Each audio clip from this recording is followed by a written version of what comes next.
il n'a absolument pas envie de gommer tous les contraires. Il veut au contraire les unifier. Donc l'existence de contraires ne sont pas la preuve de l'inexistence Khalilah d'Hachem, c'est le contraire.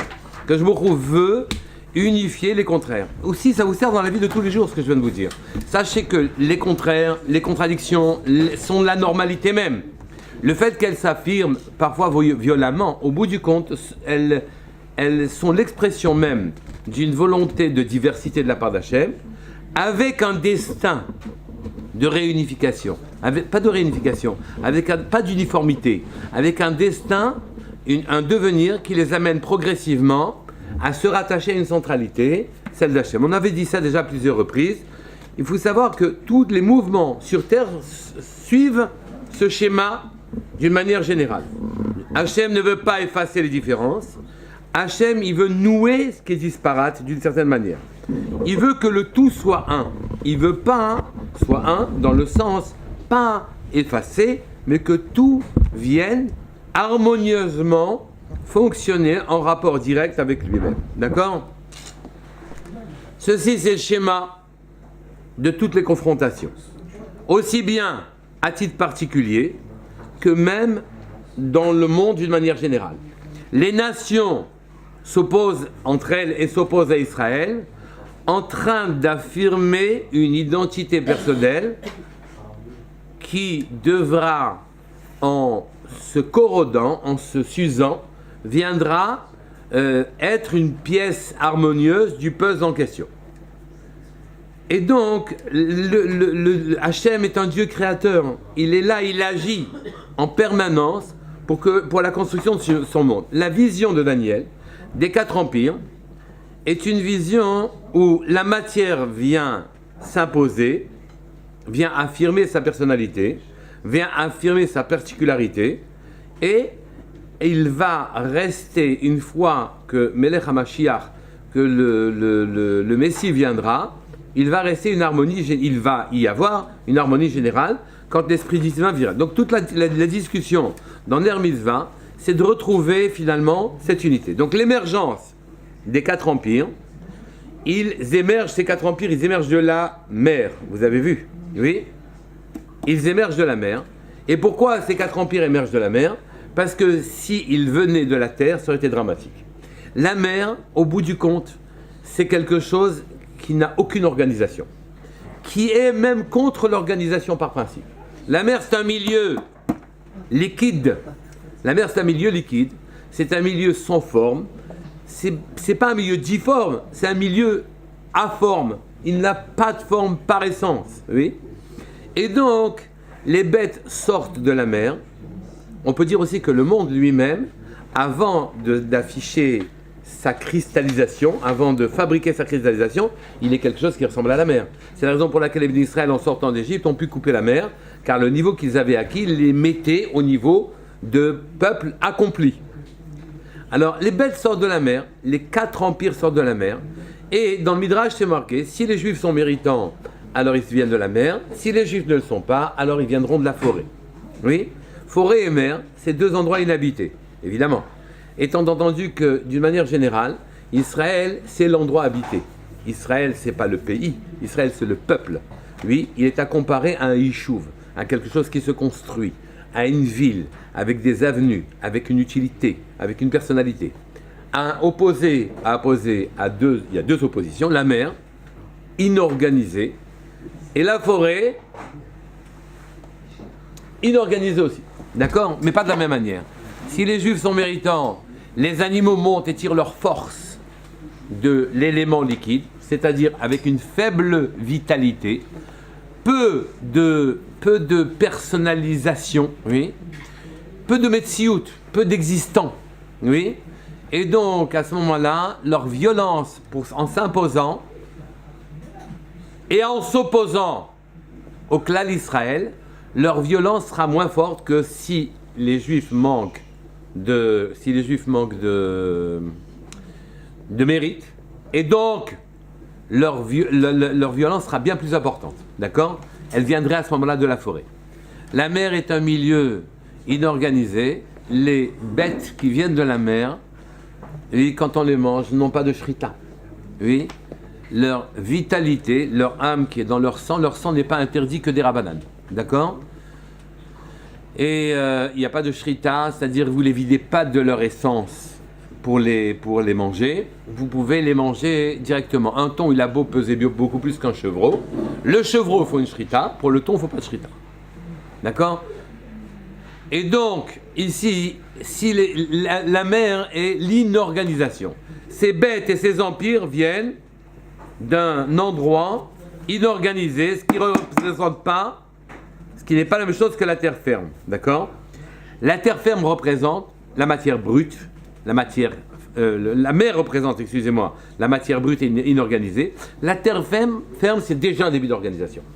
Et donc la puissance des bêtes qui viendraient de la terre, si jamais les empires venaient à un moment où Israël manquait de srouyot, alors la force à laquelle ils devront s'opposer, et maintenant le grand mot est lancé, s'opposer. Il y a opposition entre les peuples et Israël serait plus grande. L'opposition est très positive. Ce n'est pas, comme je vous le souligne depuis le début, négatif, bien au contraire. Vous le verrez d'ailleurs tout au long de ce shiur, et même au bout du compte, dans le shiur concernant l'éducation. D'accord? Et les nations venant de la mer, sortant d'un milieu liquide et inorganisé, ont conscience que leur projet vital, ce pourquoi ils se battent, finalement est voué à l'échec d'une manière générale. Ce projet vital, il n'a pas de finalité productive car il lui manque quelque chose qui est absolument essentiel qu'on appelle Tselem Elokim. Vous vous souvenez que parallèlement à la vision de Daniel et les 4 bêtes, c'est-à-dire vous vous souvenez que les 4 bêtes ce sont un lion à cœur d'homme debout sur ses pattes avec des ailes, la deuxième bête un ours qui déchire la chair, la troisième bête une panthère à 4 têtes et à 4 ailes, la quatrième bête une bête dévorant tout, oui. Parallèlement à cette vision, il y a la vision de Nebuchadnezzar, Nabucodonosor, qui voit la même chose, les 4 empires, mais au lieu de les voir comme 4 animaux montant de la mer, il les voit comme un colosse, oui, comme un homme. Donc pour lui, les nations sont humaines, elles ne manquent de rien, oui. Un colosse à la tête en or, oui, à la poitrine et aux bras en argent, le bas en airain, les pieds en fer et en argile. Et donc les 4 empires sont représentés par un colosse, par un homme. Oui. Et ici, ça change tout. Parce que ce qui, pour Daniel, était 4 animaux distincts, pour la figuration, la manière dont Nabucodonosor regarde le monde, c'est un homme. Oui. Et effectivement, lui, quand il regarde, il ne voit pas de déficience. En regardant un homme ici, il ne voit pas de déficience dans le projet, dans les empires en question, dans les goïms qui s'installent dans le monde. Il n'a pas à avoir de déficience d'ailleurs, d'une manière générale. Quand il regarde les empires, il pense que c'est des hommes. Oui, mais remarquez bien. La tête est en or, la poitrine et les bras sont en argent, le bas, le tronc continue est en airain et le reste est en fer. Vous voyez que, en fait, cet homme-là est recouvert de métal. Le métal ici fait office de spiritualité. La tête est en or, oui, les bras sont en argent. Et donc, effectivement, il n'y a pas ce que nous appelons Tselem Elokim. Il n'y a pas d'unité, il n'y a pas de spiritualité différente du corps. Il divinifie la tête, ou bien il divinifie le bras, le corps, etc. Et donc, ici, il se voit en tant qu'humain sans aucune déficience. La déficience, elle est dans le fait que la spiritualité est parfaitement collée à la matière. Alors qu'en ce qui concerne, et la raison pour laquelle Daniel les a vus non pas comme un homme, mais comme 4 animaux très extrêmement puissants montant de la mer, c'est que ce qui les différencie dans les 2 visions, c'est que dans la vision de Daniel, l'homme qui n'apparaît pas parmi les 4 animaux, qui est Melech HaMashiach, qui viendra avec le souffle divin, la tchouva dans le monde, oui, lui, l'homme par essence, il a un Tselem Elohim. Qu'est-ce que c'est Tselem Elohim? Eh bien, Tselem Elohim, chez les Juifs, ne se confond absolument pas avec le corps. Il est entre le corps et l'âme, en quelque sorte. Tselem Elohim, c'est la projection de la Neshama en direction du corps, et que l'obligation que la Neshama a de faire, la Neshama ou le Nefesh, enfin, je ne veux pas rentrer encore dans ce détail-là, en tout cas, la projection de cette Neshama, de ce Nefesh, cette projection-là, quand les hommes font des mitzvot, font que même la matière, elle s'élève. Mais il y a trois niveaux en quelque sorte. Il y a le divin total, la matière totale, et la spiritualité ne se confond pas avec la matière. Elle ne s'appelle pas or en ce qui concerne l'intellect, elle ne s'appelle pas argent en ce qui concerne la force, etc. Ce n'est pas une sublimation de la matière. La spiritualité est totalement différente. Elle va donner une unité totale et divine avec trois éléments, trois strates totalement différentes qui vont s'unifier par le fait que la matière va faire des gestes divins, va faire 613 mitzvot, et que donc elle va prendre une image, elle va être à l'image de Dieu, d'Hachem. Donc le circuit n'a plus rien à voir avec magnifier l'intellect, ou magnifier la force physique, ou magnifier le corps, tout ça, ça n'a plus rien à voir avec ça, c'est fini. Il y a un Tselem Elohim. Ce Tselem Elohim, c'est lui qui unifie la matière et l'aspect divin que nous avons en nous. En faisant faire à la matière 613 mitzvot, alors à ce moment-là, la matière prend une dimension divine et tout devient divin. Et c'est ce que Hachem cherche. Il cherche à faire justement que tout soit ramené à lui, d'une certaine manière, sans pour autant gommer les différences. Attention, ce que je vous dis a des conséquences très importantes dans la vie de tous les jours. Elle a, naturellement, vous devez regarder les gens avec leurs différences comme normales, oui, mais l'harmonie comme normale aussi. Et que le but de toute une vie, c'est l'harmonie. Mais j'ai exagéré. Le but de toute une vie n'est pas l'harmonie sans l'affirmation des personnalités, c'est l'affirmation des personnalités et la fabrication de l'harmonie. Les deux en même temps. Oui. Si vous avez une harmonie uniforme, vous avez tout raté. Si vous avez aucune harmonie et chacun exprime, vous avez tout raté. Il faut et que chacun s'exprime et qu'il y ait de l'harmonie. Ou bien, vous savez, ce que je mets à l'échelle sociale ou générale, vous pouvez le mettre à l'échelle microscopique. Vous mangez des aliments, il faut une harmonie dans vos aliments. Vous avez fait un régime, il faut une harmonie dans le régime. Vous êtes un couple, il faut une harmonie dans le couple. Vous êtes une famille, il faut une harmonie dans la famille. Mais harmonie signifie pas effacement des différences. Harmonie signifie donc tout l'effort que nous voulons tendre, c'est d'amener l'harmonie. Mais quand on amène l'harmonie, on a tendance à oublier l'élaboration des personnalités. Et si l'élaboration des personnalités ne se fait pas, on n'a rien fait. Et c'est comme un ballon sur lequel vous pressez un endroit, oui, ça va ressortir de l'autre côté. Vous ne pouvez pas faire ça. D'accord ? Et donc on doit essayer de comprendre quel est le projet divin d'une certaine manière. Oui. Donc lui, Nabucodonosor, il a vu un colosse, là où Daniel a vu 4 animaux, un sortant de la matière inorganisée, et lui, il a vu quelque chose de parfait, déjà élaboré en ce qui concerne les peuples de manière générale. Le Tselem, l'unification de la matière, c'est l'unification d'après Nabucodonosor des peuples, c'est le métal. L'âme des peuples, c'est le métal, oui. 1 de l'or, 2 de l'argent, 3 de l'airain, 4 du fer. Et ils n'ont pas de Tselem Elohim, d'accord? Le Tselem Elohim, l'idée qu'il y ait une unification, pas par le métal, pas par de la matière, mais par autre chose, supérieure à la matière qui vienne lui donner une dimension par des mitzvot, cette idée-là n'existe pas chez lui. Les hommes sont accomplis d'après lui, d'accord? Il faut comprendre. Je vous mets le point, vous pouvez poser des questions, hein? Je vous mets le point sur l'harmonie. Je ne dois pas négliger le fait que le monde entier lutte pour son pouvoir. Chacun pour arriver à l'expression de ce qu'il contient. Le pouvoir n'est pas une notion abstraite. Chacun, tout le monde, tous les actes d'une personne, d'une nation, d'un peuple, d'un enfant, oui, sont là comme l'expression de son intériorité qui doit trouver un exutoire quelque part. D'accord? Donc l'harmonie, c'est un but, oui, mais l'harmonisation ne veut pas dire effacement des contraires. Alors, au contraire, mais pour quelle raison sommes-nous fabriqués sous ce mode-là? Pour quelle raison on a envie de faire des choses? Celui-là, il a envie de ça, l'autre, il a envie d'autre chose. C'est qu'on est en train d'accomplir les modalités de sa personnalité, et en accomplissant les modalités de sa propre personnalité, en ne laissant pas étouffer sa personnalité, vous êtes en train de construire le puzzle divin. Donc nous sommes tous poussés de l'intérieur pour pouvoir s'accomplir soi-même.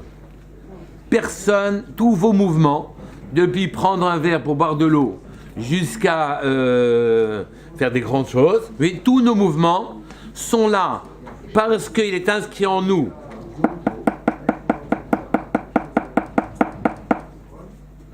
tous les mouvements sont là parce qu'ils nous poussent nous-mêmes à nous accomplir, et donc on est mené pour remplir le grand dessein divin. Aussi bien les nations et les empires d'un côté que les personnes de l'autre côté. Oui. Et les événements sont là pour nous guider. Qui, un tremblement de terre en Iran pour lui montrer qu'il faut faire attention, etc.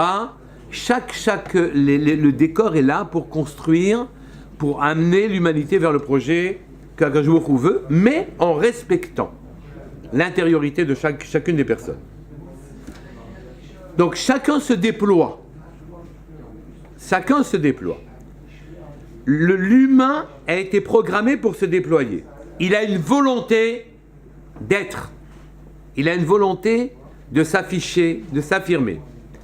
Mais s'il s'affiche en sublimant sa qualité matérielle, il ne va jamais atteindre le noyau profond de son âme. D'accord?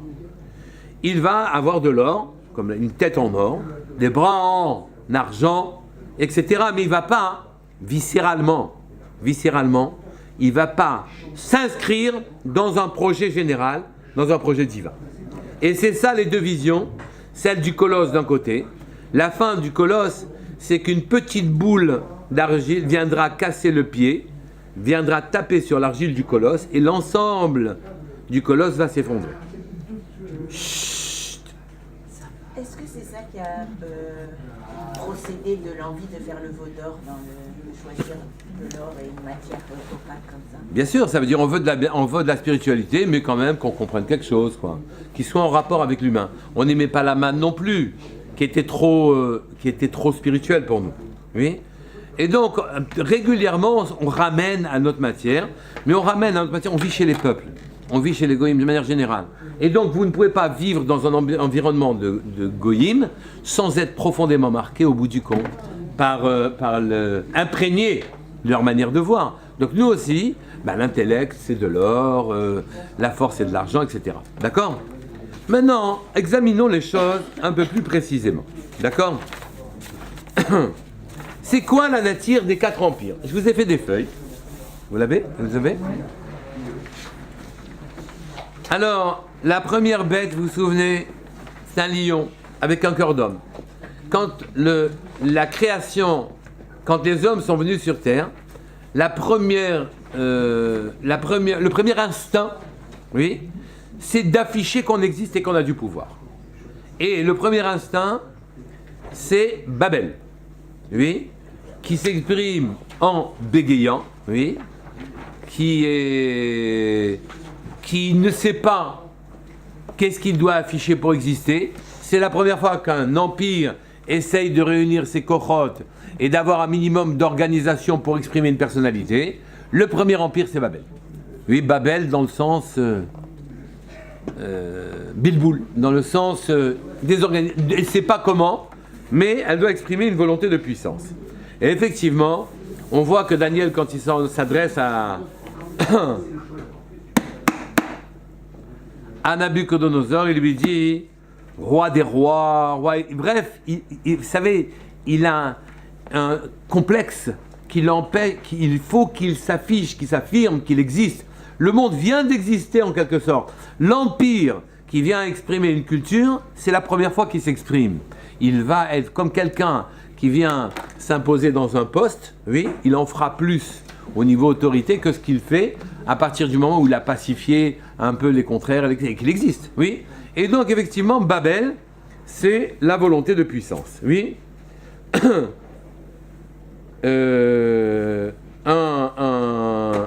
lion avec des ailes, oui. C'est contradictoire, presque. Le lion, il domine sur terre, les ailes, c'est comme un aigle, il domine dans les airs. Tout ça, c'est la force puissante, la volonté de vie, la volonté d'exister qui s'impose, d'accord? Et chacun des empires, d'une manière générale, va exprimer le pouvoir auquel il correspond. Le premier empire, c'était Babel.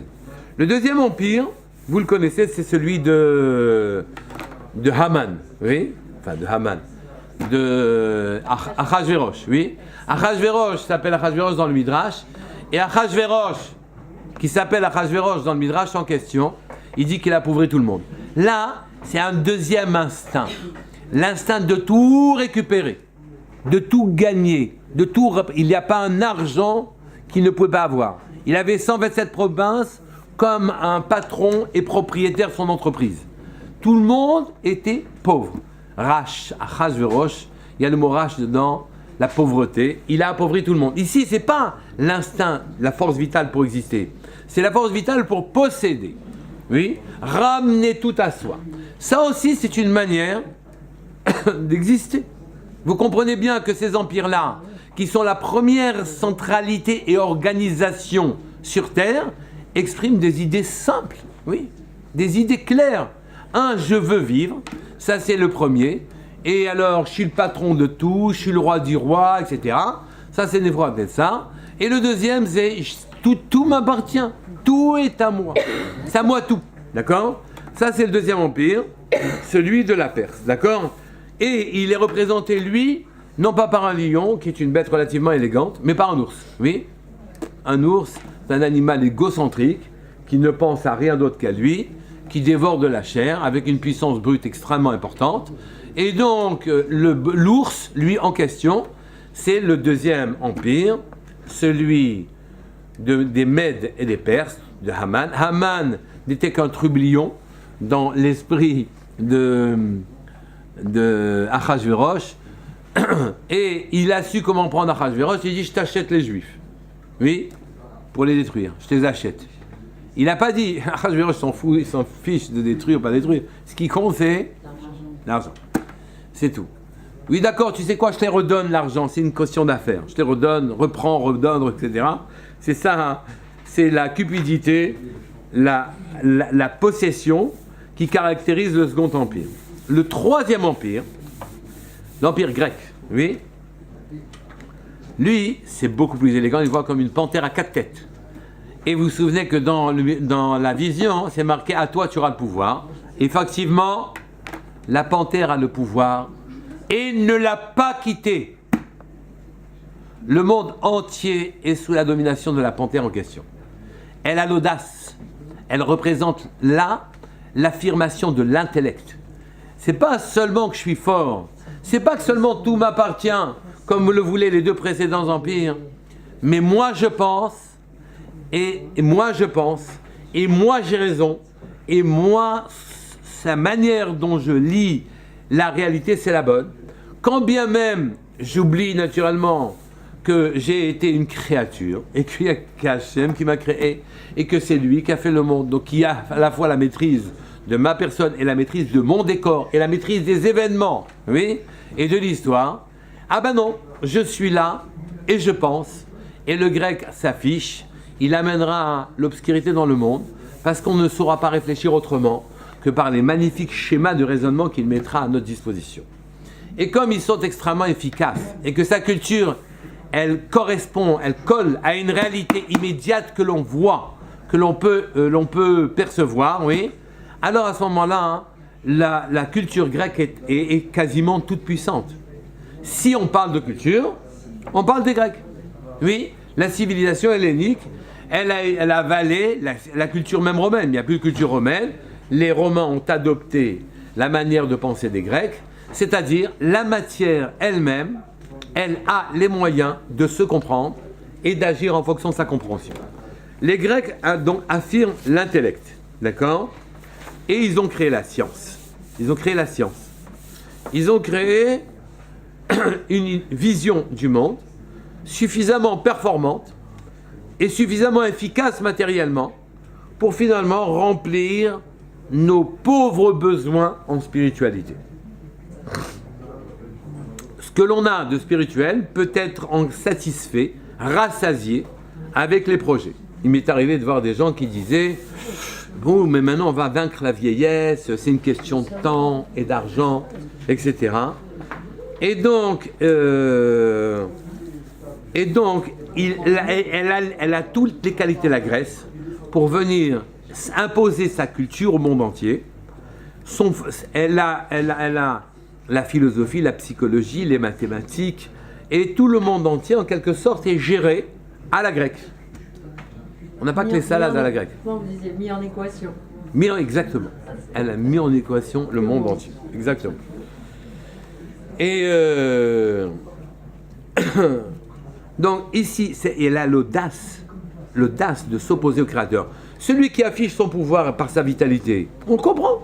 C'est un lion, il dit, attendez, je suis quelqu'un quand même, et puis bon, je vis. Oui.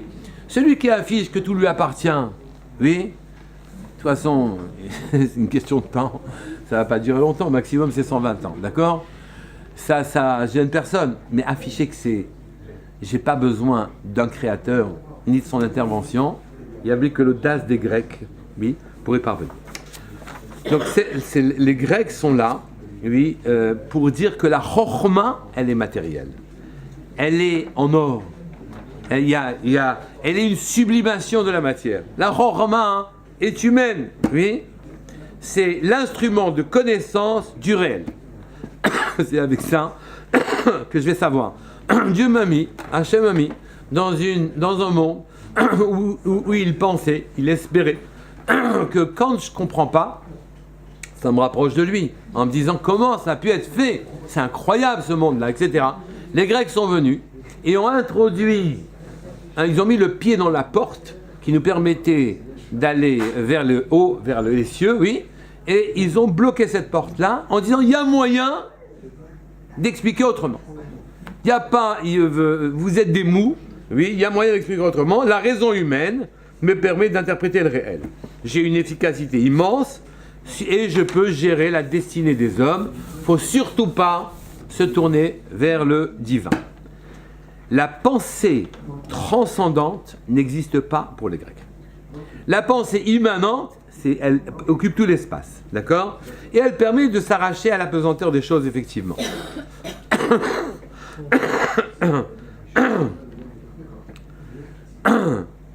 La chokhma grecque permet la domination absolue de l'univers.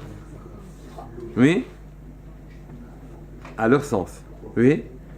Et ils ont déployé une autre forme de spiritualité. Cette forme de spiritualité, c'est celle qui permet de se passer d'une spiritualité du type des Juifs. Oui? C'est la raison pour laquelle, viscéralement, l'Empire grec s'opposera aux Juifs. Car les Juifs, eux, sont tout aussi intelligents, mais ils ont laissé la place à un Tselem Elohim, une image divine, qui leur permet de monter jusqu'au plus haut dans la spiritualité sans se limiter à une interprétation, sans limiter le chokhma à une interprétation de la matière efficace.